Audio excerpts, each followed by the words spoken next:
নিজের দলের জন্যে যেরকম আমরা করি উনিও দৌড়দৌড়ি করেছেন, কিন্তু এখন ঘুষপেটিয়াদের রাজত্ব ওনার আছে, ওনার দুঃখ আছে এবং এটা আমরাও উপলব্ধি করি, ওনার দুঃখ আছে।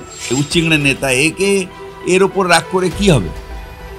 এদের ফরগিভ অ্যান্ড ফরগেট, ভগবান এরা কি বলছে এরা নিজেরাই জানেন, এদের ক্ষমা করে দাও। অনৈতিকভাবে বাংলাকে অপমান করার চেষ্টা করেছে, বাংলার নারী সমাজকে অপমান করার চেষ্টা হয়, তাতে যাতে কঠোর সাজা হয়। দেখুন, এটা ওদের দলের ভেতরের ব্যাপার, কিন্তু যেটা আমরা উপলব্ধি করেছি যে অমিত শাহ প্রায় ঘুষপেটিয়া বলে না, এই ঘুষপেটিয়া বিজেপিতে আধিপত্য বিস্তার করেছে। বিজেপির ঘুষপেটিয়ারা তারা বিজেপিতে আধিপত্য বিস্তার করেছে। দিলীপ ঘোষ যখন নিজে দুটো এমএলএ ছিলেন তখন থেকে আমার সাথে আলাপ, এবং নিশ্চিতভাবে নিজের দলের জন্যে যেরকম আমরা করি উনিও দৌড়দৌড়ি করেছেন, কিন্তু এখন ঘুষপেটিয়াদের রাজত্ব, সেটা ওনার ব্যাপার। কিন্তু এখন যা পরিস্থিতি তাতে বিজেপি রিভাইভ হওয়ার কোনো চান্স নেই। বিজেপি রিভাইভ আর হবে না। তার কারণ দুটো জিনিস। একটা হচ্ছে যে বিজেপির মধ্যে একদম গ্রাসরুট লেভেল থেকে নিয়ে কনস্ট্রাকটিভ কর্মী নেই বা লিডারশিপ নেই। হই হই করার লোক রয়েছে, টিভিতে মুখ দেখানোর লোক আছে, কিন্তু জনসেবা করে লোকাল মানুষকে পরিষেবা না, জনসেবা, অর্থাৎ মানুষ মারা গেলে তার সাথে যাওয়া, পাড়ায় আমরা যেভাবে উঠেছি, যে কেউ মারা গেলে হসপিটালে যাওয়া, ঝট করে শুয়ে পড়ে রক্তদান শিবির করা, মানুষের বিপদে আপদে ছুটে যাওয়া, এই যে জনসেবা করে, সেই লোক বিজেপির নেই। নিশ্চিতভাবে কিছু কিছু জায়গা আছে একটু গাঁজা ফাজা খায়, তারা মাথায় ফেটটি বেঁধে তিলক লাগিয়ে জয় শ্রীরাম করে, এরকম কিছু কিছু মানুষ আছে পাগলা টাইপের, কিন্তু যে বেসটা দরকার বিজেপির সেটা নেই এবং হবেও না। দিলীপবাবু বলছেন যে আমি লাঠি খেলা লোক, কিন্তু কিছু লোকের কাঠিবাজির শিকার হয়ে গেলাম। অনেক সময় হাতি বিপাকে পড়লে এরকম ব্যায়ামও তাদের লাঠি মারে, অর্থাৎ কোথাও একটা গোষ্ঠীদ্বন্দ্ব মেদিনীপুর থেকে। দুঃখ ওনার আছে, ওনার দুঃখ আছে এবং এটা আমরাও উপলব্ধি করি, ওনার দুঃখ আছে, কিন্তু কি করা যাবে? উনি যে দলে আছেন সেই দলের স্বৈরতন্ত্র, এটাই দলতন্ত্র।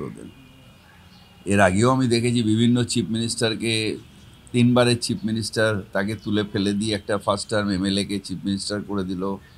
কোথাও দেখেছি যে একটা নামকরা রাজপরিবারের লোক, তাকে ছুঁড়ে ফেলে দেওয়া হলো। তো এরকম তো স্বৈরতন্ত্র আছেই বিজেপিতে, এবং বিজেপি দলটাই তো স্বৈরাচারী দল। দাদা, আপনি নিজে ব্যক্তিগতভাবে একেবারে বাম শাসনের বিরুদ্ধে লড়াই করে ব্লক স্তর থেকে উঠে এসেছেন। এই দিলীপ বাবু একটা দুঃখ প্রকাশ করছেন এবং কোথাও বলছেন যে আমি অনেক কাজ করেছিলাম, মানুষ আমার সঙ্গে ছিল, আমাকে যে মেদিনীপুর থেকে সরানোটা ভুল হয়েছে এটা ফলে প্রমাণ হয়েছে।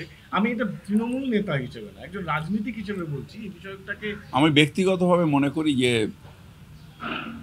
দলের গোষ্ঠীদ্বন্দ্বের শিকার দিলীপ ঘোষ, আর যারা ঘুষপেটিয়া বিজেপিতে, তাদের আধিপত্য বেশি হওয়াতে পুরনো বিজেপিরা মার খাচ্ছে, এটা আমি বিশ্বাস করি। দুটো প্রশ্ন করছি, যে যেটা 21 সালেও দেখা গেছিল সেটা 24 সালেও দেখা যাচ্ছে, যে বিজয় উৎসব কাটতে না কাটতে আইএসএফ এর কর্মীর দোকান ভাঙচুর, শাসক দলের বিরুদ্ধে অভিযোগ, বিভিন্ন জেলায় জেলায় হিংসা। দেখুন, কিছু কিছু জায়গায় একদম অস্বীকার করার কিছু নেই, প্রভোকেশন হচ্ছে। আমি প্রভোকেশনের বিরুদ্ধে, এবং এখন আর আইএসএফের কোনো অস্তিত্ব নেই। তার কারণ যেদিন নওশাদ সিদ্দিকী তার ফানুস ফেটে গেল, ডায়মন্ড হারবারে দাঁড়াবো, চ্যালেঞ্জ করব, যেদিন ভয়ের চোটে পালিয়ে গেলেন, সেদিন থেকে আইএসএফ শেষ হয়ে গেছে। আর এরা হচ্ছে অ্যাকচুয়ালি ভোট কাটুয়া, কিছু মুসলিম ভোট আমার কাছ থেকে কেটে দিয়ে বিজেপির সুবিধা করে দাও, এটা মানুষও বুঝে গেছে। শুধু এদের খুব বেশি অস্তিত্ব নেই। 2-4টে লোক আছে হই হই করে নাচে চেঁচায়, আমি আমার দলের কর্মীদের বলবো এদের ইগনোর করো, ফরগিভ অ্যান্ড ফরগেট। এদের নিয়ে বেশি চিন্তা করে লাভ নেই, বিজেপিকে নিয়েও চিন্তা করে লাভ নেই। যেরকম সন্দেশখালিতে আমাদের দলের তরফ থেকে প্রচার করা হচ্ছে যে কোনো রকম ঝামেলা ঝঞ্ঝটের মধ্যে যাবেন না। ওরা কি করলো, ওই ভিডিও তৈরি করে দেখা গেছে যে ফলস মেয়েদের দিয়ে করা, এগুলো কোর্টে সব প্রমাণ হয়ে যাবে। কোর্টে প্রমাণ হয়ে গেলে যেন যারা অনৈতিকভাবে বাংলাকে অপমান করার চেষ্টা করেছে, বাংলার নারী সমাজকে অপমান করার চেষ্টা হয়, তাতে যাতে কঠোর সাজা হয়। দাদা, দেখা যাচ্ছে যে ভোট পরবর্তী হিংসায় উত্তপ্ত বাঁকুড়ার সানাপাড়া বলে একটি অঞ্চল, সেখানে সিপিএম এর বুথ এজেন্টের দোকানে তাণ্ডব চালানো হচ্ছে, বিজেপির দোকানে তাণ্ডব চালানো এটা এটা এটার প্রবলেম হচ্ছে, শুনে, এটার প্রবলেম হচ্ছে কি, এরা প্রভোকেশন করে, এরা গালাগালি করে। এবার পার্সোনাল গ্রাজ, এটা দল আমাদের দল কখনো বলে না। আমাদের দল যদি বলতো তাহলে আজকে সিপিএম থাকতোই না বাংলায়। আমাদের নেত্রী মমতা ব্যানার্জি বলেছিলেন বদলা নয় বদল চাই, কেউ মিছিল করবে না, রবীন্দ্রসঙ্গীত গাও। আমরা মেনেছি, তাই সিপিএম সে সময় যা অত্যাচার, কারোর মাকে রেপ করে দিয়েছে, কারোর ভাইকে খুন করে দিয়েছে, কারোর জমি কেড়ে নিয়েছে, কাউকে বেঘর করে দিয়েছে, তাই যে ওই যে রাগ ছিল একটা তৃণমূল কর্মীদের, সেই সময় যদি এর বহিঃপ্রকাশ হতো আজকে সিপিএম দলের আলিমুদ্দিন স্ট্রিটটা পর্যন্ত উঠে যেত। কিন্তু মমতা ব্যানার্জি এটা করতে দেননি, কারণ উনি গণতন্ত্রের বিশ্বাসী। ঠিক সেইভাবে এটা ইন্ডিভিজুয়াল একটা দুটো লোক প্রভোগ করে, আমি তাদেরও বলবো যে ফরগিভ অ্যান্ড ফরগেট। মানুষ আপনার সাথে আছে, মানুষের কাজ করুন যাতে পার্মানেন্টলি মানুষ আপনার সাথে থাকে। এই একটা দুটো উচ্চিংড়ে নেতা কিছু নেই এদের, সিপিএমেরও কিছু নেই, বিজেপিরও কিছু নেই, উচ্চিংড়ে নেতা, এর ওপর রাগ করে কি হবে? এদের ফরগিভ অ্যান্ড ফরগেট, ভগবান এরা কি বলছে এরা নিজেরাই জানেন, এদের ক্ষমা করে দাও। আমার লাস্ট প্রশ্ন,